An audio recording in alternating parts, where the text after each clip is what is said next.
మంత్రులు ఎమ్మెల్యేలంతా పొద్దున లేస్తే పడని పార్టీలను సాపిచ్చుడే కాదు, నెలకోసారన్నా సర్కార్ ఆఫీసుల పొంటి పోయి అధికారులు పనులు ఎట్లా చేస్తుర్రు, పనుల కోసం వస్తున్న జనాల తిప్పలు వెంటనే తీరుస్తుర్రా లేకుంటే దినాల కమానం తిప్పుకుంటుర్రా అని చెక్కింగ్లు చేయాలి.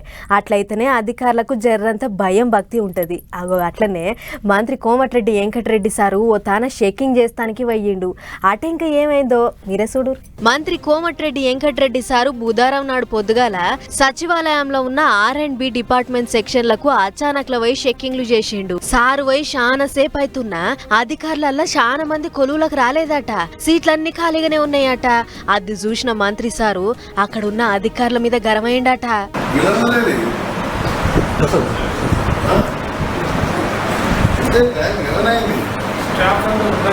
గదన్నట్లు 11 అవుతుంది, ఇంతవరకు ఒక్కళ్ళు దిక్కులేదు. నౌకరికి 10 గంటలకే రావాలని తెలియదా అయ్యా అని గదురాయించిండు. మళ్ళా పొద్దుక 6 గంటలకే అవతల పడతారు, మధ్యలో బువ్వకని గంట పోతారు. ఇక మీరు పని ఎప్పుడు చేస్తారని గరవేండట.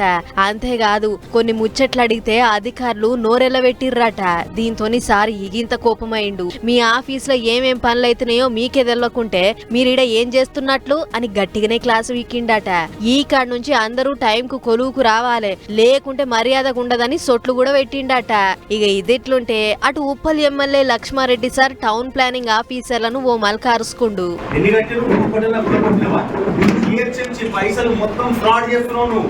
ఎవరి కూడా నువ్వు ఏ పని చేస్తున్నావు, వాళ్ళ దగ్గర పైసలు వసూలు చేసుకోవడం, ఇంటికాడ కూర్చోవడం, ఇవ్వడం చెప్తే పని చేయడం అంతే తప్ప జిహెచ్ఎంసీకి అనే పైసలు వస్తేనే కదా జిహెచ్ఎంసీ డెవలప్ చేస్తుంది. గిట్ల గరీబోళ్లకు ఒక తీరుగా బలిసినోళ్లకు ఒక తీరుగా పని చేయొద్దని టౌన్ ప్లానింగ్ ఏసీపీ వెంకటరమణకు గట్టిగానే సొట్లు పెట్టిండట. ఈ కాడ నుంచి నియతగా పని చేయకుంటే చట్టపరంగా మీ సంగతి చూస్తా అన్నట్లు టౌన్ ప్లానింగ్ అధికారులకు తడిసి మోపడయ్యే అచ్చింతలేసిండట.